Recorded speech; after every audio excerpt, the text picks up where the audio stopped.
Venezuela warns the United States of a plan to attack its embassy. This is perhaps the news over which there's the biggest expectation. And it's your comment around the situation. How did these things happen? And if you can tell us what you can from this situation. When one would have to think very well of what can be said, because this situation was confirmed, I can say, by at least two sources of high credibility. Luckily, we have an information system and intelligence that has shed great results throughout many years. And we work with a lot of seriousness and professionalism. There were sources, one of a national character and the other one was international.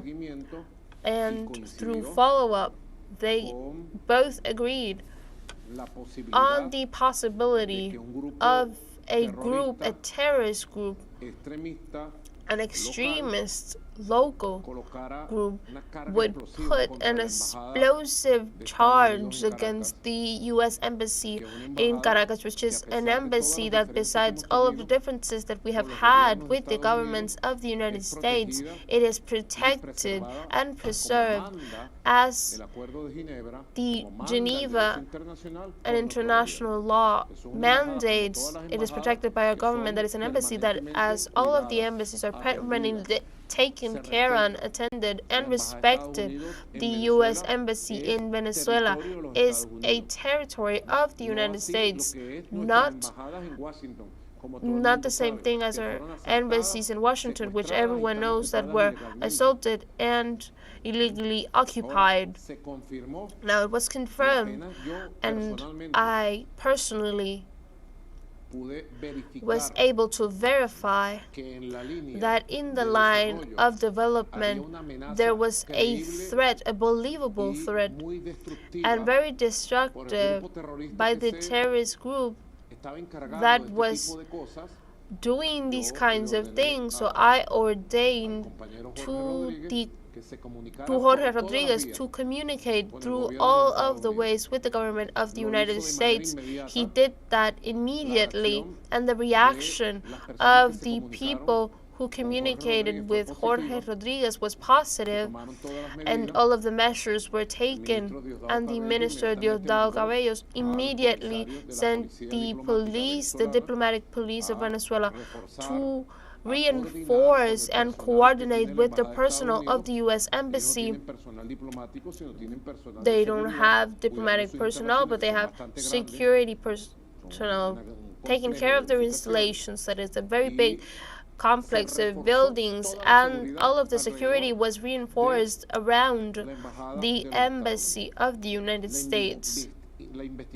The investigation is still ongoing, and I can say that in the afternoon of today, Dr. Jorge Rodriguez, who is the chief of the peace dialogues for Venezuela, informed officially the U.S. government, the responsible of the preparation of this terrorist attack, where they are, and also they informed that what we have to do, we are looking for those characters that are still in Venezuelan territory. That is all that I can inform to this moment, because the news is still in development, but the U.S. government, through the mechanisms that we have, they already have the information, the names and last names, the time of the meetings, what they talked about, and where they talked about these attacks.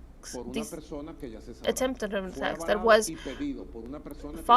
were asked by a person that has already been identified. This is still ongoing, and I like being very balanced during these situations and objective, and I like to work on the basis of professionalism of our intelligence services. Was that the cause of the war that was being looked for to start a war in the Venezuelan territory? Yes, it is a typical operation of false flag. It is an operation typical of provocation to then set up a scandal and use the communicational power through social media to blame the Bolivarian government and start an escalade of facing where no one will ask who did it and where and when, and no one will listen to anyone, but they will only listen to the guns being shot and the missiles being shot. So this was an action of provocation. So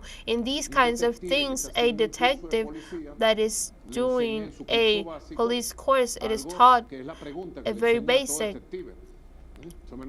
And so, for example, this was something that was taught to me by Cilias, who is a detective of the PTJ, who does get any kind of benefit of this crime. So who were benefited by this terrorist action? So each of us, let's make our own conclusions, and like a good commentator would say, we'll keep informing Mr. President.